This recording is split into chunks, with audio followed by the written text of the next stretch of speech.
ਆਪ ਸਭ ਦਾ ਸਵਾਗਤ ਹੈ ਜੀ ਜੈਮ ਸਟੱਡੀ ਚੈਨਲ 'ਤੇ। ਜਿਵੇਂ ਕਿ ਤੁਹਾਨੂੰ ਪਤਾ ਹੀ ਹੈ ਕਿ ਆਪਣਾ ਜੋ ਟੌਪਿਕ ਚੱਲ ਰਿਹਾ ਸੀ ਉਹ ਸੀ ਸੰਬੰਧਿਤ ਨਾਗਰਿਕਤਾ ਨਾਲ।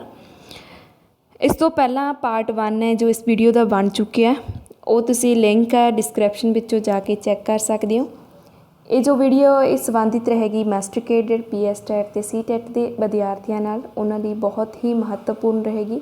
ਇਸ ਦੇ ਵਿੱਚੋਂ ਜਿਹੜੇ ਕੁਐਸਚਨ ਅਕਸਰ ਹੀ ਪੁੱਛ ਲਏ ਜਾਂਦੇ ਨੇ। ਇਸ ਤੋਂ ਬਿਨਾਂ ਜੋ ਮਾਸਟਰਕੇਡਰ ਨਾਲ ਸੰਬੰਧਿਤ ਮਹੱਤਵਪੂਰਨ ਕਨਸੈਪਟ ਨੇ ਉਹ ਪਹਿਲਾਂ ਹੀ ਕਰਵਾਏ ਜਾ ਚੁੱਕੇ ਨੇ, ਉਹਨਾਂ ਦੀ ਪਲੇਲਿਸਟ ਬਣ ਚੁੱਕੀ ਹੈ, ਜਿਸ ਦਾ ਲਿੰਕ ਤੁਸੀਂ ਡਿਸਕ੍ਰਿਪਸ਼ਨ ਵਿੱਚੋਂ ਜਾ ਕੇ ਚੈੱਕ ਕਰ ਸਕਦੇ ਹੋ। ਹਾਂਜੀ, ਬਹੁਤੀ ਦੇਰ ਨਾ ਲਗਾਉਂਦੇ ਹੋਏ ਆਪਾਂ ਅੱਜ ਦੀ ਜੋ ਕਲਾਸ ਆ ਉਹ ਸਟਾਰਟ ਕਰਦੇ ਹਾਂ।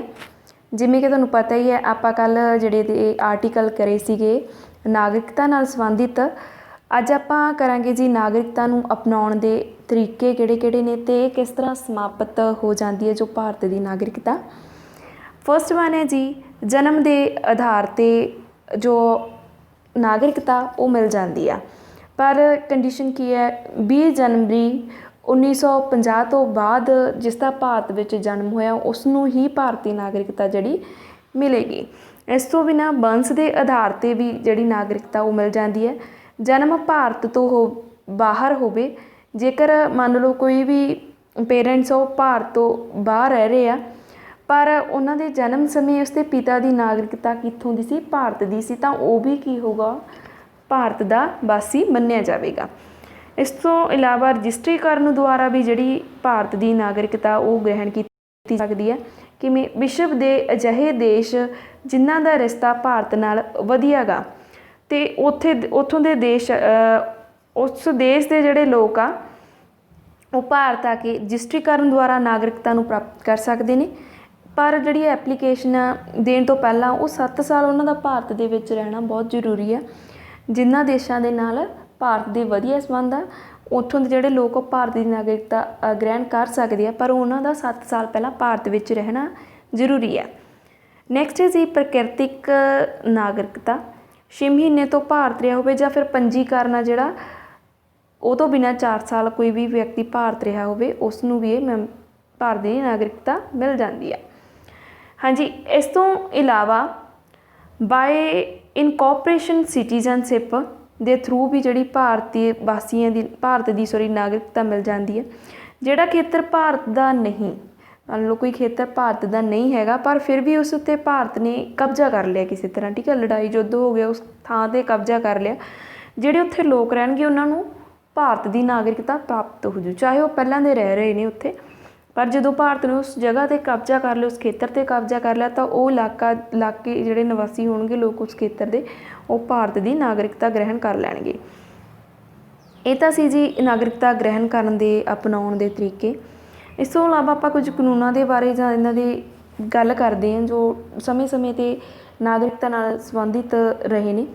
1986 ਦਾ ਭਾਰਤੀ ਨਾਗਰਿਕਤਾ ਅਧਿਨਿਯਮ ਕਾਨੂੰਨ ਆ, 1986 ਭਾਰਤੀ ਅਧਿਨਿਯਮ ਕਾਨੂੰਨ, ਜਿਸ ਦੇ ਵਿੱਚ ਕੀ ਕਿਹਾ ਗਿਆ ਜੀ, ਮਾਤਾ ਪਿਤਾ ਵਿੱਚ ਕੋਈ ਇੱਕ ਭਾਰਤੀ ਹੋਵੇ, ਉਹਨਾਂ 'ਚੋਂ ਕੋਈ ਵੀ ਇੱਕ ਭਾਰਤੀ ਹੋਵੇ ਉਸ ਨੂੰ ਨਾਗਰਿਕਤਾ ਮਿਲ ਜੂ ਉਸੇ ਬੱਚੇ ਨੂੰ।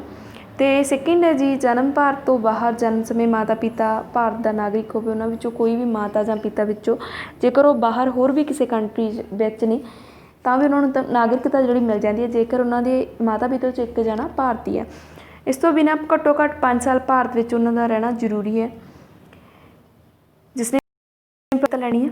ਅਤੇ 2005 ਦੇ ਭਾਰਤੀ ਨਾਗਰਿਕਤਾ ਅਧਿਨਿਯਮ ਦੇ ਵਿੱਚ ਕੀ ਕਿਹਾ ਗਿਆ ਜੀ, ਪਹਿਲਾਂ ਮਾਤਾ ਪਿਤਾ 'ਚੋਂ ਇੱਕ ਭਾਰਤੀ ਹੋਣਾ ਜ਼ਰੂਰੀ ਹੈ। ਇਸ ਵਿੱਚ ਇਹੀ ਗੱਲ ਕਹੀ ਗਈ ਹੈ ਕਿ ਇਹਨਾਂ ਵਿੱਚੋਂ ਇੱਕ ਦਾ ਹੋਣਾ ਬਹੁਤ ਜ਼ਰੂਰੀ ਹੈ, ਉਹ ਭਾਰਤੀ ਹੋਣ ਤਾਂ ਹੀ ਉਹਨੂੰ ਨਾਗਰਿਕਤਾ ਮਿਲੂਗੀ।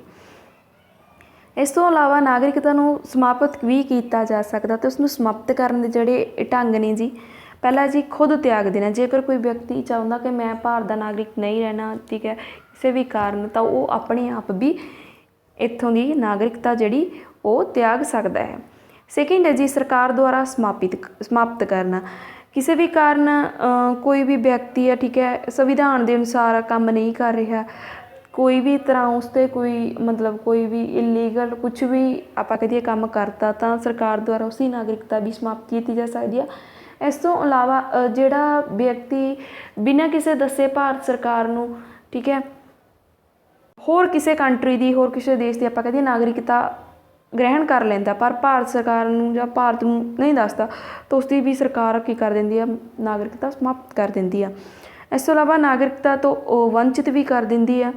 उसनूं वंचित करन दे कई ढंगां दे करके एक किसी भी भारतीय नागरिक नूं जिहड़ा उसनूं भारत की सिटीजनशिप तो वंचित किया जा सकता। वो किहड़े कारण हो सकते हैं जी? पहला जी, गैर कानूनी कोई उन्होंने काम किया हो, कानून के अनुसार ना हो। दूसरा, देश द्रोही हो, ठीक है, देश दी भी यानी कि कोई भी इनफॉर्मेशन वो लीक करता हो भी उसनूं देश की नागरिकता तो हत्थ धोने पैंदे आ। थर्ड है जी, संविधान के खिलाफ हो, जो नागरिक संविधान के अनुसार नहीं चल रहे हैं। नैक्सट जी, कला कल्चर के खिलाफ गलत प्रदर्शन कर रहा हो जिहड़ा व्यक्ति, ठीक है, भारतीय कला जां कल्चर नूं गलत वे दे नाल पेश कर रहा हो। फिफ्थ है, लगातार 7 साल बाहर रहने वाला व्यक्ति है जिहड़ा उसकी नागरिकता भी समाप्त करती है। 7 पॉइंट सी जी, नागरिकता तो वंचित किवें कीता जा सकदा। नैक्सट है जी, एक एक्ट आया सी नागरिकता संशोधन एक्ट 2019 दे विच, ठीक है जी, वो भी किसी शोध के करके आया। हुण आपां पहलां शोध देख लीए किहड़ियां शोधां होईयां नागरिकता एक्ट दे विच। जिहड़ा सिटीजनशिप एक्ट सी 1955, उस तो बाद 6 बार जिहड़ियां शोधां हो चुकियां जी। ये कदों कदों हुई? 1986 ਵਿੱਚ, 1992, 2003, 2005, 2015 ਤੇ 2019। मोस्टली ਹੁਣ ਤੁਹਾਨੂੰ क्वेश्चन ਆਉਣਗੇ 2019 ਜਿਹੜੀ शोध हुई है उसके बारे। आर्टिकल ਤੁਹਾਨੂੰ पता ही है कि 5 ਤੋਂ 11 तक ने इसते ਤੇ भाग दूजा ਤੇ जो 11 अनुच्छेद आ इसका नागरिकता नाल संबंधित, उस दे विच कहा गया कि इस दे विच जिहड़ा संशोधन आ संसद शोध कर सकती है। शोध करने के लिए तुहानूं पता ही है, सब तो पहला जिहड़ा बैला लोक सभा विच पेश किया जाता, उस तो बाद उस दे 2 तिहाई बहुमत होने तो बाद ही जिहड़ा बैला वो राज सभा विच भेजा जाता। राज सभा तो बाद जो उसकी मंजूरी मिल जाती है तो फिर लास्ट आपां किसकी मंजूरी लिए भेजांगे? राष्ट्रपति की मंजूरी लिए। सो इसते अनुच्छेद 11 दे विच पता ही है तुहानूं कि संशोधन शोध करने के लिए कहा गया है कि भारतीय संसद कर सकती है।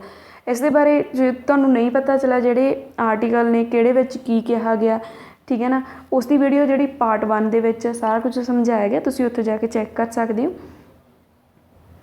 नैक्सट है जी, CAV कैब। कैब मतलब है जी citizen amendment bill. Citizen amendment bill जिहड़ा सिटीजन अमेंडमेंट बिल 2019 सी, नागरिकता संशोधन एक्ट 2019, ये पेश किया सी जी अमित शाह ने, जो प्रेजेंट टाइम गृह मंत्री ने ते BJP पार्टी नाल संबंधित ने। लोक सभा ने जिहड़ा इन्होंने बिल पेश किया सी उसनूं पास किया 10 दिसंबर 2019 नूं, जिहदे विच 391 वोटां पईयां, पक्ष च सीगियां 311 ते विपक्ष च 80।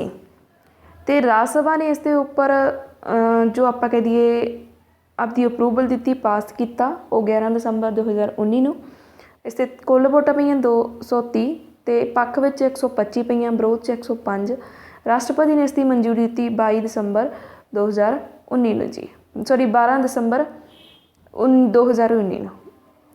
नैक्सट है जी, इस तो बाद कैब सी जो सिटीजन अमेंडमेंट बिल है जो CAA दे विच जिहड़ा CAA विच कन्वर्ट हो जाता, जिसनूं नाम दिता जाता जी सिटीजनशिप अमेंडमेंट एक्ट 2019।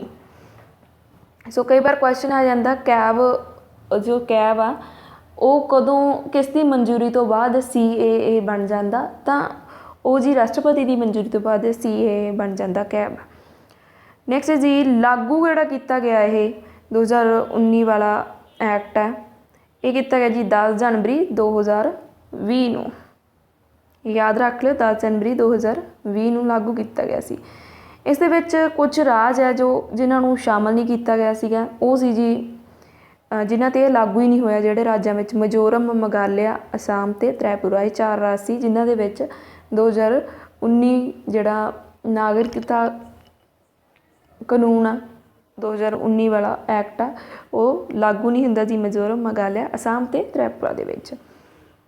हुण आपां इस दे बारे जानकारी प्राप्त करते हैं कि इस विच एक्चुअल है की सी, तां किन्ना रौला पिया सीगा, तुहानूं भी पता ही होएगा। ਕਿ ਮੁਸਲਮਾਨਾਂ ਨੇ ਇਸ ਦਾ ਬਹੁਤ ਜ਼ਿਆਦਾ ਵਿਰੋਧ ਕੀਤਾ ਸੀ। ਕਿਉਂ ਕੀਤਾ ਸੀਗਾ, ਉਸ ਦੇ ਕਈ ਰੀਜ਼ਨ ਸੀਗੇ ਅਤੇ ਵਿੱਚ ਕੀ ਕਿਹਾ ਗਿਆ ਸੀ ਉਸ ਦੇ ਬਾਰੇ ਪ੍ਰਚਾਰ ਚਰਚਾ ਕਰਦੇ ਹਾਂ। ਭਾਰਤ ਦੇ ਜਿਹੜੇ ਗੁਆਂਢੀ ਦੇਸ਼ ਆ, ਅਫਗਾਨਿਸਤਾਨ, ਪਾਕਿਸਤਾਨ, ਬੰਗਲਾਦੇਸ਼, ਇਹਨਾਂ ਦੇ ਜਿਹੜੇ ਨਿਵਾਸੀ ਨੇ, ਜਿਹੜੇ ਅਲਪ ਸੰਖਿਅਕ ਨੇ, ਭਾਵ ਕਿ ਜਿਹੜੇ ਘੱਟ ਗਿਣਤੀ ਦੇ ਵਿੱਚ ਆ, ਉਹਨਾਂ ਨੂੰ ਭਾਰਤ ਦੀ ਨਾਗਰਿਕਤਾ ਦਿੱਤੀ ਜਾਵੇਗੀ, ਜਿਹਦੇ ਵਿੱਚ ਹਿੰਦੂ, ਸਿੱਖ, ਈਸਾਈ, ਬੁੱਧ ਧਰਮ, ਜੈਨ ਧਰਮ ਅਤੇ ਪਾਰਸੀ ਹੋਣਗੇ। ਹੁਣ ਤੁਸੀਂ ਇੱਥੇ ਦੇਖ ਲਓ, ਇਹਨਾਂ ਵਿੱਚ ਮੁਸਲਮਾਨਾਂ ਨੂੰ ਕੋਈ ਵੀ ਆਪਾਂ ਕਹਿ ਦਈਏ ਅਧਿਕਾਰ ਨਹੀਂ ਦਿੱਤਾ ਗਿਆ ਕਿ ਉਹ ਨਾਗਰਿਕਤਾ ਭਾਰਤ ਦੀ ਗ੍ਰਹਿਣ ਕਰਨਗੇ, ਜਿਹੜੇ ਗੁਆਂਢੀ ਦੇਸ਼ ਅਫਗਾਨਿਸਤਾਨ, ਪਾਕਿਸਤਾਨ ਜਾਂ ਬੰਗਲਾਦੇਸ਼ ਵਿੱਚ ਰਹਿੰਦੇ ਆ। ਇਸ ਦੇ ਪਿੱਛੇ ਵੀ ਇੱਕ ਬਹੁਤ ਵੱਡਾ ਰੀਜ਼ਨ ਹੈ। ਤਾਂ ਕਰਕੇ ਜਿਹੜਾ ਇਹਨਾਂ ਨੇ ਮੁਸਲਮਾਨਾਂ ਨੇ ਵਿਰੋਧ ਕੀਤਾ, ਇਸ ਦਾ ਬਹੁਤ ਜ਼ਿਆਦਾ ਰੌਲਾ ਪਿਆ ਸੀ ਅਤੇ ਜਿਸ ਕਰਕੇ ਆਪਾਂ ਨੂੰ ਪਤਾ ਹੀ ਹੈ ਕਿ ਬਹੁਤ ਜ਼ਿਆਦਾ ਰੌਲਾ ਰੱਪਾ ਵੀ ਪਿਆ।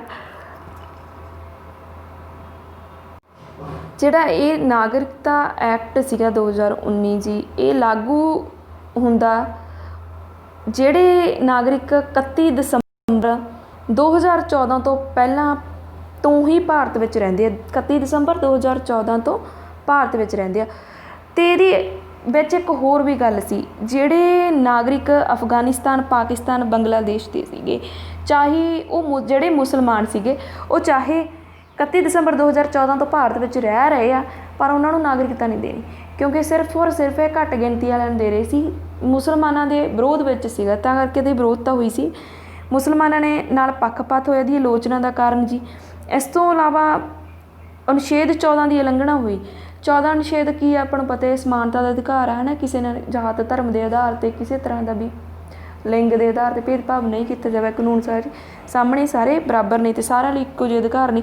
ਪਰ ਇਹਦੇ ਵਿੱਚ ਕੀ ਹੋ ਗਿਆ, ਪੱਖਪਾਤ ਹੋ ਗਿਆ। ਸਰਕਾਰ ਨੇ ਆਪਣਾ ਤਰਕ ਕੀ ਪੇਸ਼ ਕੀਤਾ ਕਿ ਅਫਗਾਨਿਸਤਾਨ, ਪਾਕਿਸਤਾਨ ਅਤੇ ਬੰਗਲਾਦੇਸ਼ ਤਿੰਨਾਂ ਦੇ ਵਿੱਚ ਆਲਰੇਡੀ ਮੁਸਲਮਾਨ ਪਹਿਲਾਂ ਹੀ ਬਹੁਤ ਨੇ, ਠੀਕ ਹੈ ਨਾ। ਤਾਂ ਪੱਖਪਾਤ ਉਹ ਕਹਿੰਦੇ ਕਿਹਨਾਂ ਨਾਲ ਹੋ ਰਿਹਾ, ਕਿ ਘੱਟ ਗਿਣਤੀ ਦੇ ਨਾਲ ਹੋ ਰਿਹਾ। ਇਸ ਕਰਕੇ ਜਿਹੜੇ ਮੁਸਲਮਾਨਾਂ ਨੂੰ ਕੋਈ ਅਧਿਕਾਰ ਨਹੀਂ ਦਿੱਤਾ ਗਿਆ ਨਾਗਰਿਕਤਾ ਗ੍ਰਹਿਣ ਕਰਨ ਦਾ, ਅਫਗਾਨਿਸਤਾਨ, ਪਾਕਿਸਤਾਨ ਅਤੇ ਬੰਗਲਾਦੇਸ਼ ਦਾ। ਇਸ ਤੋਂ ਇਲਾਵਾ ਜੇ ਆਪਾਂ ਗੱਲ ਕਰੀਏ ਕਿ ਨਾਗਰਿਕਤਾ ਸ਼ਬਦ ਦੀ ਵਰਤੋਂ ਸਭ ਤੋਂ ਪਹਿਲਾਂ ਕਿਸ ਨੇ ਕਰੀ ਜੀ, ਉਹ ਕਰੀ ਸੀ ਅਰਸਤੂ ਨੇ ਕਰੀ ਸੀ। ਇਸ ਦੇ ਨਾਲ ਹੀ ਜੋ ਆਪਣਾ ਅੱਜ ਦਾ ਟੌਪਿਕ ਹੈ ਨਾਗਰਿਕਤਾ ਨਾਲ ਸੰਬੰਧਿਤ, ਸਿਟੀਜ਼ਨ ਨਾਲ ਸੰਬੰਧਿਤ, ਉਹ ਅੱਜ ਇੱਥੇ ਹੀ ਸਮਾਪਤ ਹੁੰਦਾ ਹੈ। ਆਪਾਂ ਮਿਲਦੇ ਹਾਂ ਜੀ ਨੈਕਸਟ ਵੀਡੀਓ ਦੇ ਵਿੱਚ ਨਿਊ ਕਨਸੈਪਟ ਦੇ ਨਾਲ। ਜੇਕਰ ਤੁਹਾਨੂੰ ਵੀਡੀਓਜ਼ ਵਧੀਆ ਲੱਗਦੀਆਂ, ਜਾਣਕਾਰੀ ਵਧੀਆ ਲੱਗਦੀ, ਤਾਂ ਪਲੀਜ਼ ਆਪਣੇ ਫਰੈਂਡਸ ਨਾਲ, ਰਿਲੇਟਿਵਸ ਨਾਲ ਵੀਡੀਓ ਨੂੰ ਸ਼ੇਅਰ ਜ਼ਰੂਰ ਕਰਨਾ ਅਤੇ ਆਪਣੇ ਵਿਚਾਰ ਆ ਜੋ ਕਮੈਂਟ ਬਾਕਸ ਵਿੱਚ ਜ਼ਰੂਰ ਦੱਸਣਾ। ਜੋ ਵੀ ਇੰਪਰੂਵਮੈਂਟ ਦੀ ਲੋੜ ਹੈ ਜਾਂ ਫਿਰ ਜੋ ਵੀ ਤੁਹਾਡੇ ਕਨਸੈਪਟ ਕਲੀਅਰ ਨਹੀਂ ਹੈ, ਤਾਂ ਪਲੀਜ਼ ਉਹ ਤੁਸੀਂ ਮੈਂਸ਼ਨ ਕਰ ਦਿਆ ਕਰੋ। ਮਿਲਦੇ ਹਾਂ ਜੀ ਨੈਕਸਟ ਵੀਡੀਓ ਦੇ ਵਿੱਚ ਨਿਊ ਕਨਸੈਪਟ ਦੇ ਨਾਲ। ਤਦ ਤੱਕ ਲਈ ਧੰਨਵਾਦ।